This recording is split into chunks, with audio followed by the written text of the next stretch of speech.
Hi guys, this is Sarah. I'm coming at you from my half-packed office. You can see the boxes behind me here.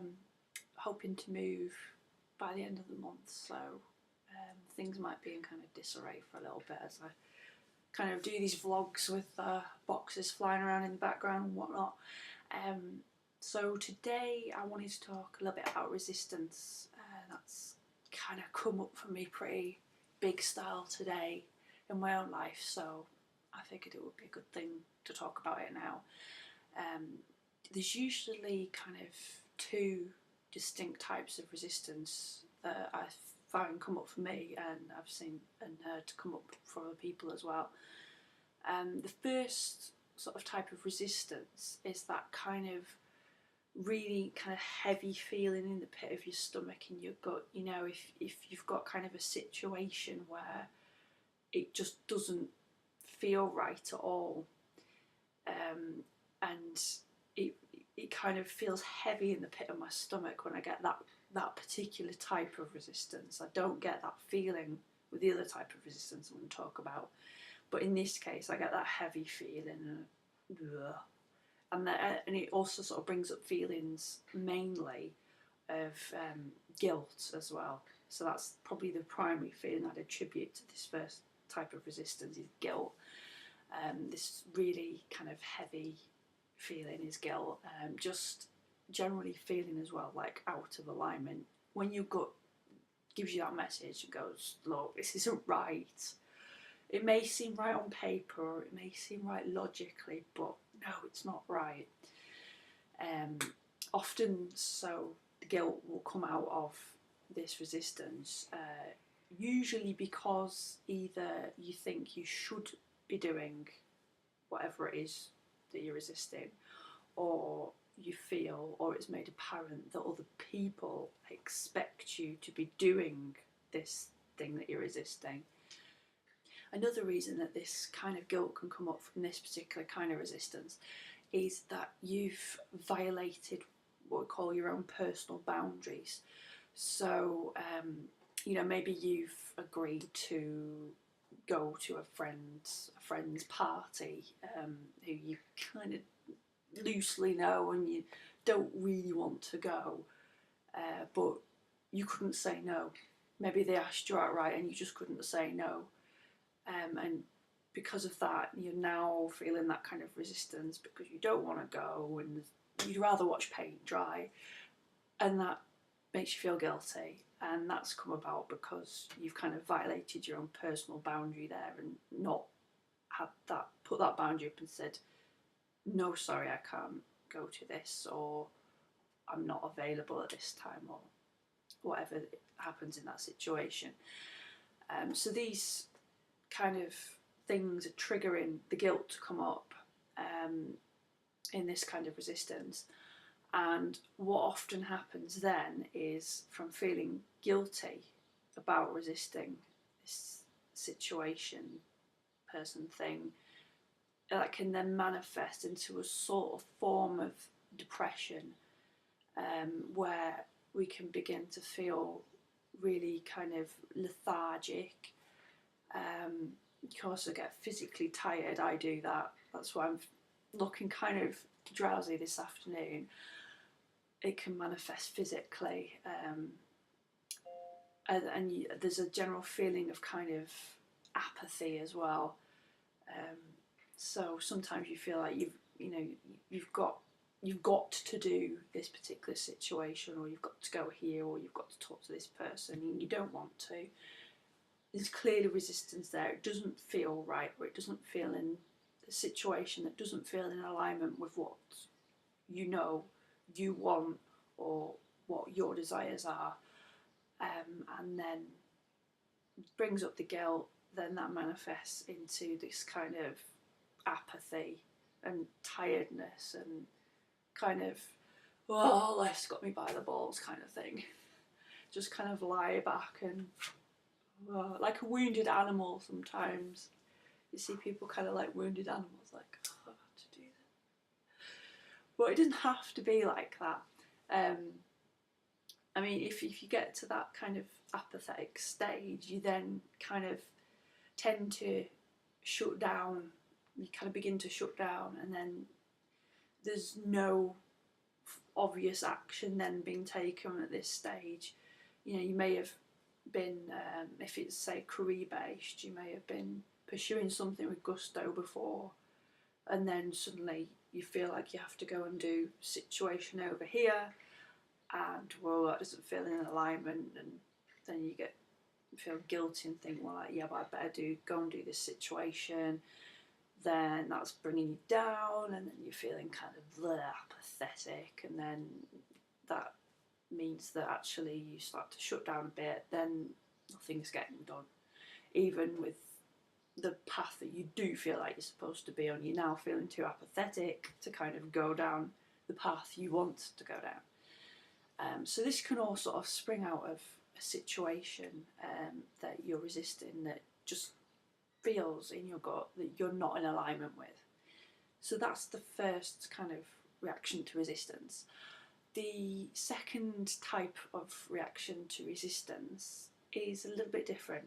So this one, energetically for me, feels a lot lighter, more sort of like someone's holding you back by the wrist, you know, you're trying to push forward but someone's just got you by the wrist going, no, stay. And that's usually sort of relating to something that, yeah, I want to do it, and yeah, it feels right, but there's always a but. And this kind of resistance that comes up is sort of usually self-sabotage, which is coming from fear mainly rather than sort of guilt. And often this fear can manifest in ways sort of feeling more than sort of lethargic and depressed. This way is more sort of anxiety, so feeling jittery about it, or just stressing about it and being really worried and having those kind of thoughts like, oh, am I good enough to do this? Should I be doing this? Is this the right thing for me to be doing? But at the same time as this mental story's going on, down here in the gut, it does feel right thing to do. So there's an element there of kind of that mental chatter taking over, and that can make us procrastinate, which is another symptom of this kind of resistance.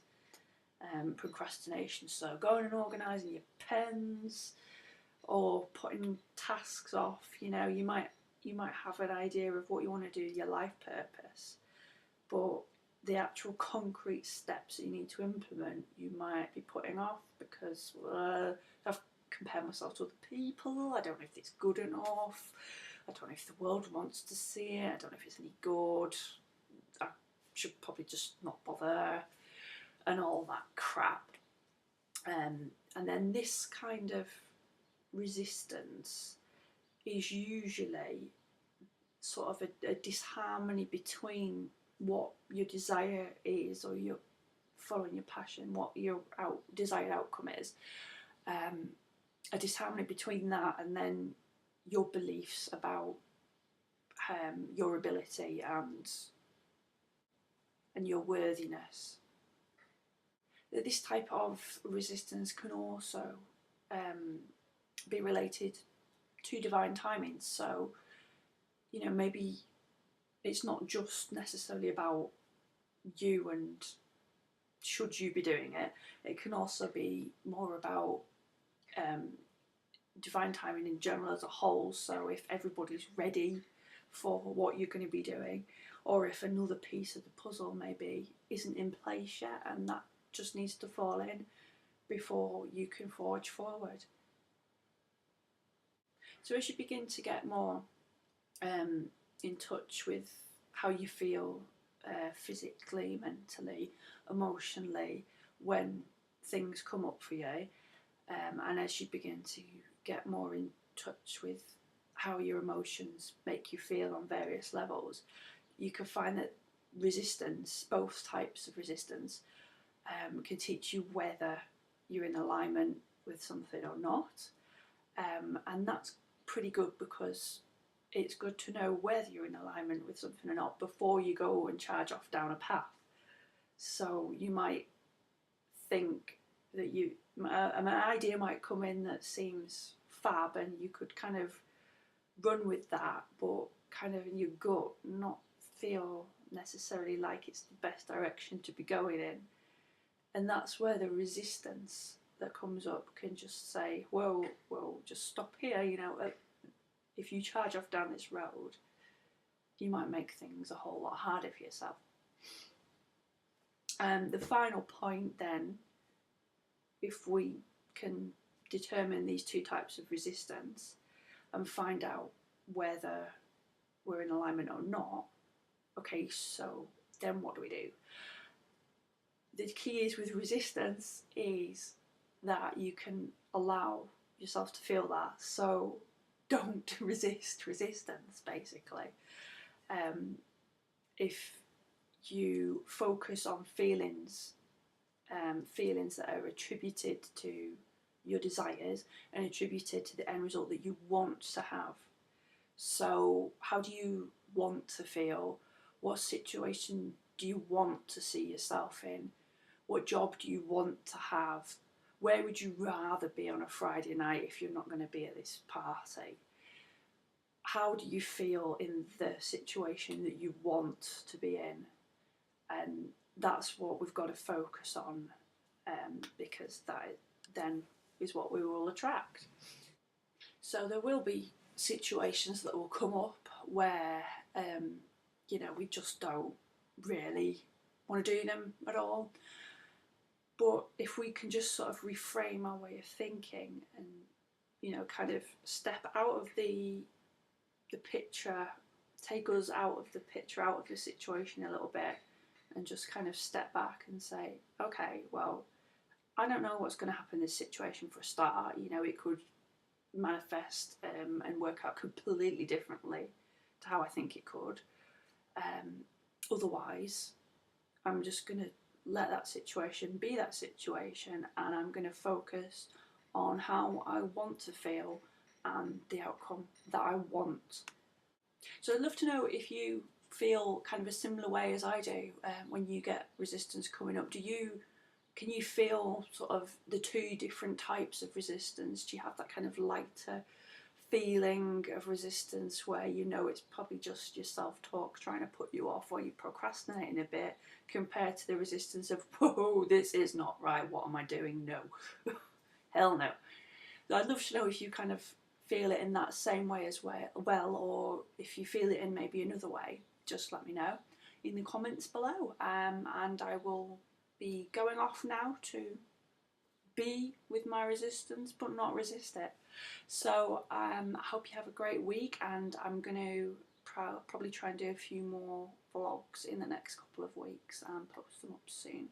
If you've got anything else you want me to waffle on about, then let me know as well. You can let me know on the Facebook page, Elemental Indigo, or the website. You can email me at sarah@elementalindigo.com.